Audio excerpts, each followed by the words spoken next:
Welcome back. The Senate voted to break a filibuster and advance a bill that will enable the U.S. to lift the debt ceiling and avert a default on the country's debt. Our senior columnist, Rick Newman, here now for what this all means. So I guess, Rick, in essence, the debt ceiling will be lifted.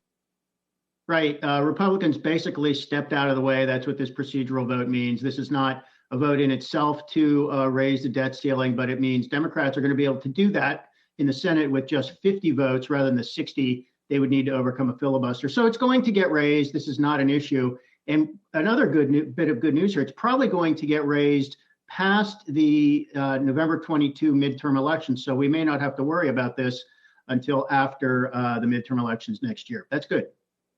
So that's one thing that the president can check off his list, right? But Rick, you say there is a list of need to do things that the president must accomplish before midterms next year. And one of them, you say, is sidelining the progressives. Yeah, Biden actually, let's assume that the Democrats do pass some version of this Build Back Better legislation. Biden has signed a lot of really important legislation this year. He's gotten a lot done by that standard.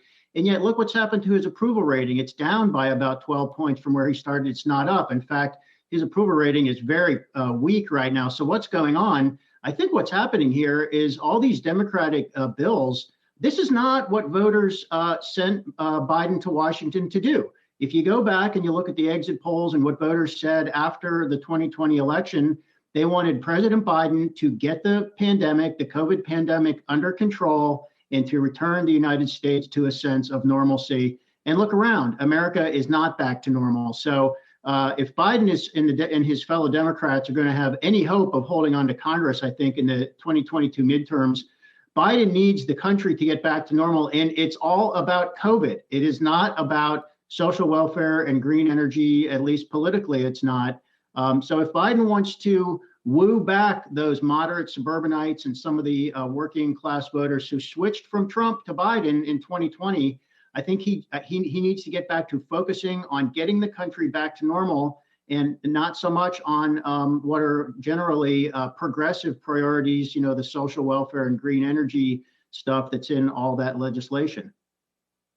All right, Rick Newman, thanks as always. Another thing he's going to have to deal with, inflation, higher prices. Gas prices could be coming down. We're going to talk to somebody about that in the next hour, so don't go anywhere.